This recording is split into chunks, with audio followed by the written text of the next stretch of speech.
একজন ইমানদার কোনোদিন বেঈমানের হাতে হাত মিলাইতে পারে না। তিনি উজু করে যদি চলতেন একজন ইমানদার ভাইকে খুঁজতেন, এখন তিনি গেছেন একজন মালাউনের কাছে, ঠিক না বেটে? আর ওখান থেকে বসে বসে বিলকি মারে, দেশের বিরুদ্ধে আমাদের বিরুদ্ধে নানা চক্রান্ত করে। আল্লাহর কসম করে বলি, বাংলাদেশের দিকে যদি হিন্দুস্তান চোখ রাঙিয়ে থাকে, চোখ তুলে ফেলতে হবে। হিন্দুস্তানের বিরুদ্ধে লড়াই করব, যুদ্ধ করবো, কিন্তু হিন্দুস্তানের আধিপত্য বেরোলে বলা। আলহামদুলিল্লাহ, হযরত মাওলানা মুজিবুর রহমান সাহেব জিদাত মাআলিকুম তশরিফ এনেছেন। আমি কথা আর বাড়াবো।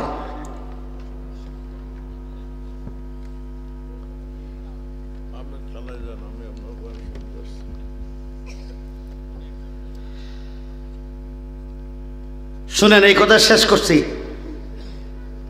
আল্লাহ বানাইলেন জাতির বাবা ইব্রাহিম, উনি বানাইলেন ওনার বাবারে জাতির বাবা। আমরা উলামায়ে কেরাম ওনার বাবার মূর্তি বানাইছেন সারা বাংলাদেশের 10,000, কয় হাজার? 10,000, 4,500 কোটি টাকা খরচ করছেন। এখানে আপনাদের পকেটের পয়সা নাই? আছে না নাই? আল্লাহর ইচ্ছা হলো উনি জাতির বাবা হইতে পারবেন না, জোতার বাবা হইবেন। আমরা তো বুঝি নেই, আমরা জেলে গেছি। জেল থেকে বের হয়েছে আমি আগে, মামুনুল হক সাহেব পরে। বাংলাদেশে 2100 আলেম জেলে ছিল। কেন তিনি জেলে দিলেন? অসন্তুষ্ট হয়েছেন ওনার বাবার মূর্তির বিরুদ্ধে আমরা কথা বলছি, প্রতিবাদ করেছি। যেই দিন 5 তারিখ দেশ স্বাধীন হইল, সেনাপ্রধান আমাদেরকে ডাকলেন, রাজনৈতিক নেতৃবৃন্দকেও ডাকলেন।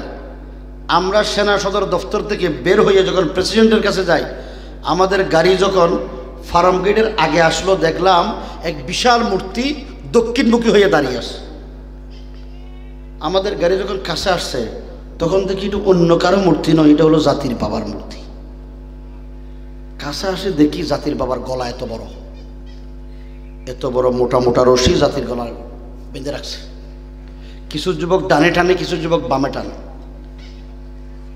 গাড়ি আরো কাছে আসার পরে দেখি 5-6 জন যুবক এত বড় বড় হাতুড়ি দিয়ে জাতির বাবারে মারা শুরু করছে। আরো আশ্চর্যের কথা, 7-8 বছরের এক ছেলে তারা উঠে দিছে জাতির বাবার মাথার উপরে।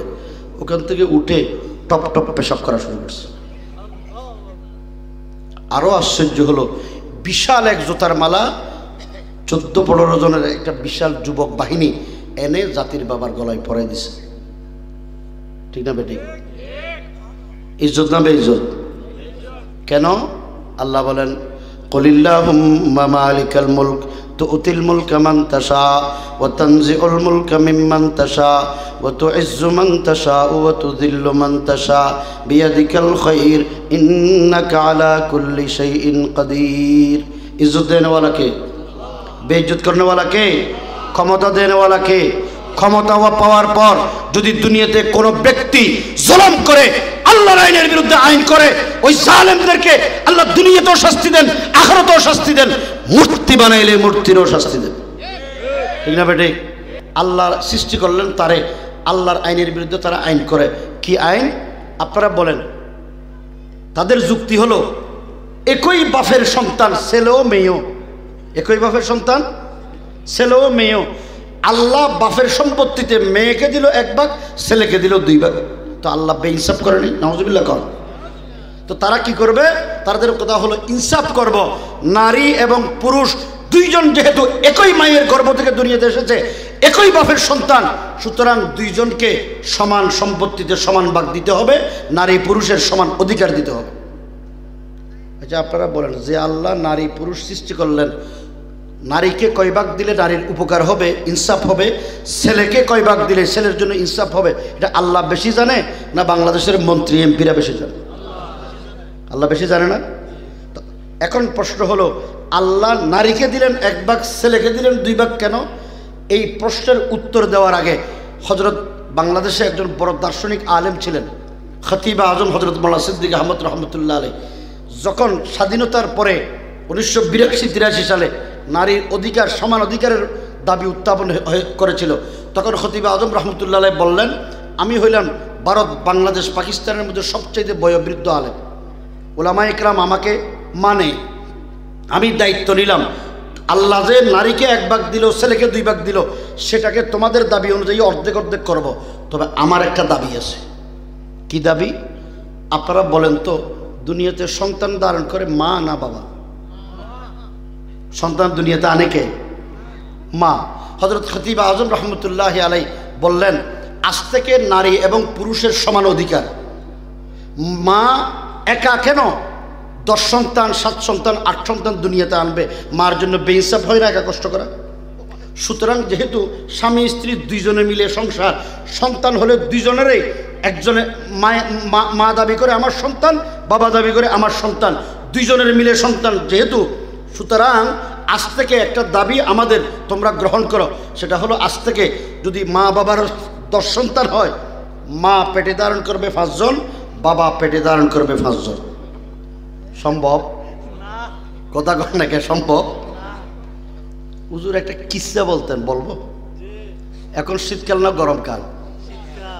কনকনে শীত, আবার পিনপিন বৃষ্টি পড়ে। এই সময় স্বামী স্ত্রী 2 জন লেফের নিচে ঘুমাইছে। রাত যখন অর্ধেক হয়েছে, স্বামী বেচারার পেশাবে ধরছে। তো স্বামী স্ত্রীকে বলে, ওগো প্রিয়তমা স্ত্রী, আমার তো পেশাবে ধরছে, বাহিরে গিয়ে করে আসো। বাহিরে তো বৃষ্টি, আবার শীত, যদি বৃষ্টিতে ভিজি তাহলে আমি তো অসুস্থ হয়ে যাব। স্ত্রী হলো স্বামীর খুব ভক্ত, আশেক। স্ত্রী চিন্তা করলো, ঠিকই তো, বুড়া মানুষ যদি বৃষ্টিতে ভিজে, ঠান্ডা লাগবে, ঠান্ডা লাগলে অসুস্থ হয়ে গেলে তার সেবা যত্ন আমাকেই করতে হবে। সুতরাং কষ্টের চাইতে এখন বাহিরে না গিয়ে ভিতরে পেশাব করা ভালো। কিন্তু ভিতরে পেশাব করলে তো দুর্গন্ধ থাকবে, তো পেশাব কেমনে করবে? স্ত্রী বলে, আমার প্রিয়তম স্বামী, তুমি একটু অপেক্ষা করো, আমি একটু বুদ্ধি বের করি। স্ত্রী ঘরের চতুর্দিকে ঘুরে দেখলেন, জানালা যদি খুলে তাহলে বৃষ্টি ঢুকবে, শীত ঢুকবে। জানালা করার দরকার নেই, জানালার পাশে একটা ছিদ্র আছে, এটা বন্ধ ছিল। স্ত্রী চিন্তা করলো, আমি যদি, আমার স্বামী দাঁড়াইয়া তো পেশাব করতে পারবে না, সুতরাং ছিদ্রটা করলাম, আমার কাঁধে উঠে যদি পেশাব করে তাহলে ছিদ্র দিয়ে পেশাব করলে বাইরে পড়ে যাবে। স্ত্রীর বুদ্ধি কত ভালো! স্বামীকে বাঁচানোর জন্য এই বুদ্ধি নিয়ে স্বামীকে বললো, একটা বুদ্ধি বের করছি। কি বুদ্ধি? তুমি আমার কাঁধে উঠো, এই যে ছিদ্র আছে, কাঁধে উঠলে ছিদ্র দিয়ে পেশাব করলে বাইরে চলে যাবে।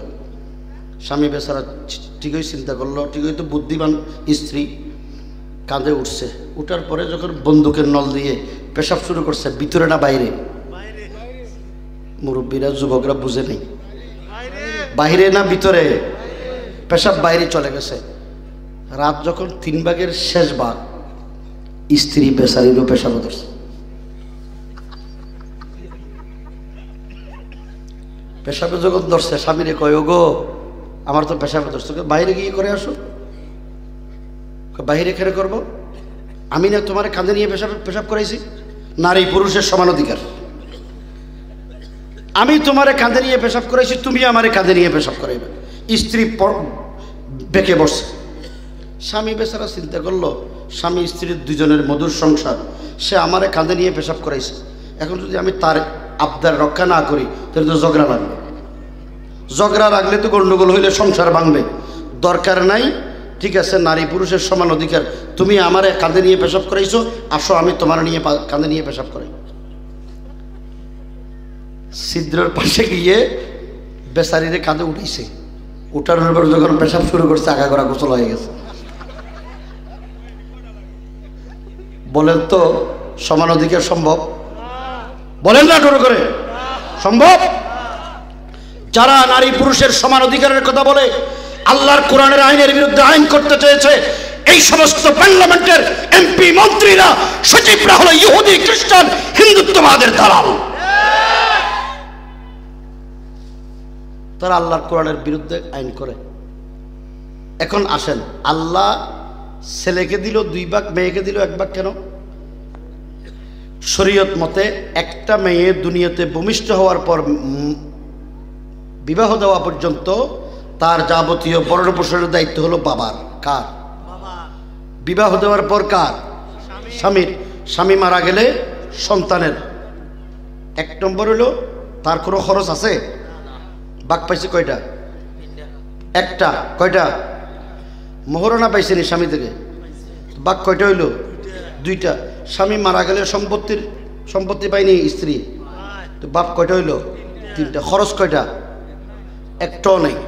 ছেলে দুনিয়াতে ভূমিষ্ঠ হওয়ার পর বালেগ হওয়া পর্যন্ত তার ভরণ পোষণের দায়িত্ব কার? বাবার। বাবা এরপরে বালেগ হওয়ার পর নিজের, বিবাহ করলে স্ত্রীর, ছেলে মেয়ে হলে তাদের। মা বাবার যদি সম্পত্তি না থাকে তাদের ভরণ পোষণের দায়িত্ব কার? ছেলের। আত্মীয় স্বজনের সেলারহমি করার দায়িত্ব কার? খরচ কয়টা? 1 নম্বর নিজের, 2 নম্বর বিবি বাচ্চার, 3 নম্বর মা বাবার, 4 নম্বর আত্মীয় স্বজনের। বাঘ পাইছে কয়টা? কয়টা? মেয়ে বাঘ পাইছে কয়টা? 3টা। খরচের হাত আছে? ছেলে বাঘ পাঠিয়ে 2টা, খরচের হাত হলো 4টা। মেয়েরটা জমা থাকলো, ছেলেরটা খরচ হওয়ার পরে। বাংলাদেশটা হলো গরিব দেশ। অধিকাংশ মানুষ দারিদ্র সীমার নিচে বাস করে। অধিকাংশ মানুষের 4টা খরচের হাত সামাল দিতে কর্জ হয়, ঠিক না বেঠিক? তো আল্লাহ ইনসাফ করছে না বেইনসাফ করছে? তো যারা বলে আল্লাহ বেইনসাফ করছে, এই সবগুলোর স্ক্রুপ ঢিলা, ঠিক না বেঠিক? এরা জ্ঞানী নয়, এরা হলো শয়তানের ছেলা, ঠিক না বেঠিক? আমাদের দেশে যারা আইন করলো তারা রসুলের আইন মানলো না বিরোধিতা করলো? বিরোধিতা করে নাই। তো আল্লাহ রসুলের আইনকে যারা বিরোধিতা করে, আল্লাহ কি তাদেরকে বিনা চ্যালেঞ্জে ছেড়ে দিবেন? আপনাদের এলাকায় সরকারি মাদ্রাসা আসেনি? নাই? বটগ্রাম মাদ্রাসা সরকারি না কমই? কমই। বাংলাদেশে মাদ্রাসা শিক্ষাকে ধ্বংস করার জন্যে ব্রিটিশ আমল থেকে চক্রান্ত আর ষড়যন্ত্র হয়েছে। কওমি মাদ্রাসাগুলো সরকারের নিয়ন্ত্রণ না থাকার কারণে, নিয়ন্ত্রিত না হওয়ার কারণে এখনো ইসলামের বাতিকে উজ্জ্বল করে তারা প্রদীপ চালিয়ে যাচ্ছেন, কিন্তু সরকারের কোনো আইন তারা মানে না, ঠিক না বেঠিক? কি আইন শোনেন? আলিয়া মাদ্রাসাগুলোতে ছবি টাঙানোর আইন করলেন। যেই আলিয়া মাদ্রাসায় বুখারী পড়ানো হয়, মুসলিম পড়ানো হয়, আবু দাউদ পড়ানো হয়, তিরমিজি, নাসাই, ইবনে মাজা পড়ানো হয়, তাফসিরে জালালাইন, তাফসিরে বাইজাবি, কাশফ পড়ানো হয়, মিশকাত পড়ানো হয়, সেই আলিয়া মাদ্রাসাগুলোর মুহাদ্দিস, মুফাসসির, মুফতি, প্রিন্সিপালের মাথার উপরে বাপ বেটির ছবি আছে না? নাই? তারা বিরোধিতা করতে পারলো না কেন? একমাত্র কারণ, সরকার কর্তৃক নিয়ন্ত্রিত শিক্ষা প্রতিষ্ঠান, সরকারের বেতনভুক্ত কর্মচারী হওয়ার কারণে সরকারের আইনের বিরুদ্ধে প্রতিবাদ তারা করার সাহস করে নাই, চাকরি হারানোর ভয়ে, ঠিক না বেঠিক? আর কওমি মাদ্রাসায় এই আইন বাস্তবায়ন করার তারা সাহস করতে পারে নাই। কেন? কওমি মাদ্রাসা যিনি বেনা করেছেন, প্রতিষ্ঠা করেছেন, হুজ্জাতুল ইসলাম কাসেম নানুতুবি রহমতুল্লাহি আলাইহি, তিনি 8টা উসুল করেছেন, মূলনীতি। 8 উসুলের ভিতরে একটা উসুল হলো এই কওমি মাদ্রাসায় সরকারের অংশগ্রহণ কওমি মাদ্রাসার জন্য ক্ষতির কারণ। এই মূলনীতির ভিত্তিতে কওমি মাদ্রাসায় সরকার কোনো নিয়ন্ত্রণ করতে পারে না। আল্লাহ পাক আইন করলেন, মুসলিম জাতির বাবার নাম কি? সবাই বলেন। এটা আমরা বানাইছি না আল্লাহ বানাইছে? আল্লাহ পাক বলেন, মিল্লাতা আবিকুম ইব্রাহিম হুয়া সাম্মাকুমুল মুসলিমিন। কোরআন শরীফ আসেনি? আল্লাহ বানাইলেন মুসলিম জাতির বাবার নাম ইব্রাহিম। আর আল্লাহর বান্দা হয়ে যেই সরকার ক্ষমতা থেকে পলাই চলে গেছে, সেই সরকারের প্রধানমন্ত্রী তিনি আইন করলেন ওনার বাবাকে এই মুসলিম ভূখণ্ডের জাতির বাবা বানাই নাই। আল্লাহর ইচ্ছা তো আমরা বুঝবো না, তিনি বানাইলেন তার বাবারে জাতির বাবা। আল্লাহর ইচ্ছা হলো তিনি জাতির বাবা না জুতার বাবা, ঠিক নেই? দলিল দেব? আপনারা বলেন তো, রসুল দুনিয়াতে এসেছেন মূর্তি বানানোর জন্য না মূর্তি ভাঙার জন্য? খানে কাবায় কত মূর্তি ছিল? কত? 360। রসুল কি রাখছে না ভাঙছে? রসুল নিজের ইচ্ছায় ভাঙে নাই। হাদিসে আল্লাহ রসুল বলেন, قال النبي عليه الصلاة والسلام إن الله بعثني رحمة للعالمين وأمرني ربي عز وجل بمحق المعازف والمزامير والصلب والأوسار। রসুল বলেন, আমি তো রহমতুল্লিল আলামিন হিসেবে প্রেরিত হয়েছি। আল্লাহ আমাকে হুকুম করেছেন, ও আমারনি রব্বি আজ্জা ওয়াজাল, আল্লাহ আমাকে নির্দেশ দিয়েছেন, হুকুম করেছেন, বিমাহকিল মাআজিফ ওয়াল মাজামির, ওই সমস্ত খেলা, খেলার সরঞ্জাম যেগুলি দেখা হারাম, এই সমস্ত খেলা দুনিয়া থেকে খতম করার জন্য। আপনারা বলতে পারেন এটা কি খেলা? ফুটবল আসেনি? ফুটবল, ফুটবল যে খেলে, এই যে প্লেয়াররা গোড়ার নিচে পায়জামা পরে না গোড়ার উপরে, 17 টাকা হালাল না হারাম? তো যেই কাজটা হারাম এটা সবাই করে না? টি-20 বিশ্বকাপ আসেনি? সারা রাত্র যুবকরা তরুণরা খেলা দেখে, অনেক মুরব্বীরাও দেখে, সারাদিন ঘুমায়, এক ওয়াক্ত নামাজও পড়ে না। আসে না এরকম? আল্লাহ রসুল এরকম খেলা দুনিয়া থেকে খতম করার জন্য আসছে।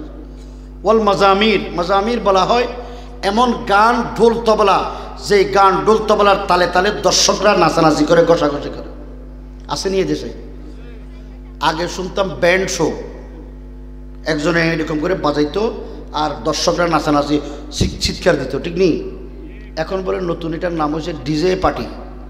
কি পার্টি? বিবাহ শাদী অনুষ্ঠানে করে ছেলেমেয়ে, ইয়ং তরুণ তরুণীদেরা ওখানে নাচে, তালা তালে নাচানাচি করে, রাত্রে অসংখ্য ধরনের অশ্লীলতা বেহায়াপনা করে, ঠিক না বেটি? রসুল আসছেন এইরকম গান বাদ্য বাজনা দুনিয়া থেকে খতম করার জন্য। এরপরে রসুল বলেন ওয়াসসুলবে ওয়াল আওসান, দুনিয়া থেকে মূর্তি খতম করার জন্য, মুসার জন্য, ভাঙার জন্য রসুল দুনিয়াতে এসেছেন। রসুল আসলেন দুনিয়াতে মূর্তি ভাঙার জন্য। আল্লাহর নির্দেশ, রসুলের উপর নির্দেশ না রসুলের উম্মতদের উপর নির্দেশ? বঙ্গবন্ধু রসুলের উম্মত নয়, শেখ হাসিনা রসুলের উম্মত নয়। উনি তো রসুলের রওজা জিয়ারত করতে যাইতেন, উনি বাইতুল্লাহ জিয়ারত করতেন, নমাজও পড়তেন, তাহাজ্জুদও পড়তেন। সকালবেলা কোরআন শরীফ না পড়ে কাজও শুরু করতেন না, জানেননি আপনারা? এখন আমার কথা হলো উনি উজু করে করতেন না উজু ছাড়া করতেন? কি মুরব্বীরা, একজন ইমানদার নাফাক ব্যক্তি পাক খাওয়ার জন্য প্রথমে কি লাগে? উজু লাগে। যেই ব্যক্তি উজু করে সেই পবিত্র ব্যক্তি কোনোদিন নাফাক ব্যক্তির সাথে হাত মিলায়? কথা বল না কেন? একজন ইমানদার কোনোদিন বেঈমানের সাথে হাত মিলাইতে পারে না। তিনি উজু করে যদি চলতেন, একজন ইমানদার ভাইকে খুঁজতেন, এখন তিনি গেছেন একজন মালাউনের কাছে, ঠিক না বেটে? আর ওখান থেকে বসে বসে বিলকি মারে, দেশের বিরুদ্ধে, আমাদের বিরুদ্ধে নানা চক্রান্ত করে। আল্লাহর কসম করে বলি, বাংলাদেশের দিকে যদি হিন্দুস্তান চোখ রাঙিয়ে থাকে, চোখ তুলে ফেলতে হবে। হিন্দুস্তানের বিরুদ্ধে লড়াই করব, যুদ্ধ করবো, কিন্তু হিন্দুস্তানের আধিপত্য মেনে বলা। আলহামদুলিল্লাহ, হযরত মৌলানা মুজিবুর রহমান সাহেব জিদাত মাআলিকুম তশরিফ এনেছেন। আমি কথা আর বাড়াবো।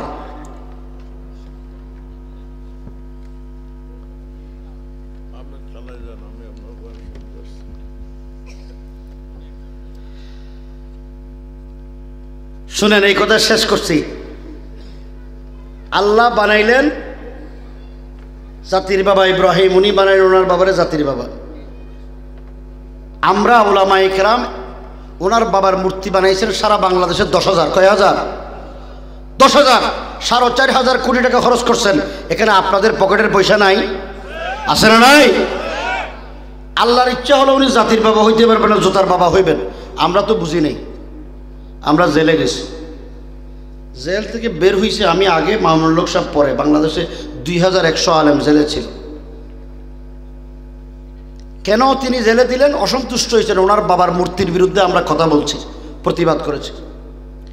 যেই দিন 5 তারিখ দেশ স্বাধীন হইল, সেনাপ্রধান আমাদেরকে ডাকলেন, রাজনৈতিক নেতৃবৃন্দকেও ডাকলেন।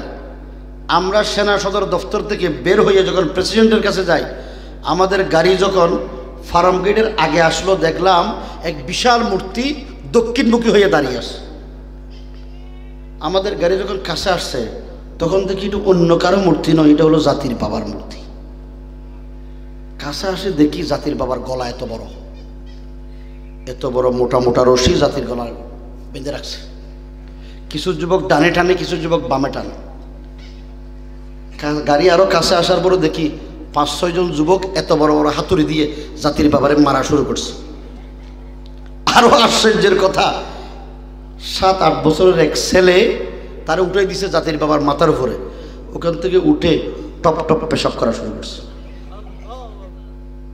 আরো আশ্চর্য হলো, বিশাল এক জুতার মালা 14-15 জনের একটা বিশাল যুবক বাহিনী এনে জাতির বাবার গলায় পরাই দিছে। ঠিক না বেটি? ইজ্জত না বেইজ্জত? কেন? আল্লাহ বলেন, কুলিল্লাহুম্মা মালিকাল মুলক তুতিল মুলকা মান তাশা ওয়া তানজিউল মুলকা মিম্মান তাশা ওয়া তুইজ্জু মান তাশা ওয়া তুযিল্লু মান তাশা বিয়াদিকাল খায়র ইন্নাকা আলা কুল্লি শাইইন কাদির। ইজ্জত দেনে ওয়ালা কে? বেইজ্জত করনে ওয়ালা কে? ক্ষমতা দেনে ওয়ালা কে? ক্ষমতা পাওয়ার পর যদি দুনিয়াতে কোনো ব্যক্তি জুলুম করে, আল্লাহর আইনের বিরুদ্ধে আইন করে, ওই জালেমদেরকে আল্লাহ দুনিয়াতেও শাস্তি দেন, আখিরাতেও শাস্তি দেন, মূর্তি বানাইলে মূর্তিরও শাস্তি দেন। ঠিক না বেটি? এটা মুস্তির উপর শাস্তি না? আল্লাহর আমরা একটা মূর্তির বিরোধিতা করছি, আল্লাহর ইচ্ছা হলো একটা মূর্তিও নাই। 5 তারিখের পরে দেখি বাংলাদেশে, আমি আলহামদুলিল্লাহ এই অল্প সময়ে 41টা জেলা সশরীরে সফর করছি। এই অল্প সময়ে হেফাজতের কমিটি করতে গিয়ে দেখি যে বাংলাদেশের একটা জেলাতেও আর মূর্তি নাই। ফয়সালা কার? ফয়সালা কার? আল্লাহ যখন ফয়সালা করবেন, তারা তো আসছিলেন ভিশন 41 নিয়ে 41 সাল থাকবেন।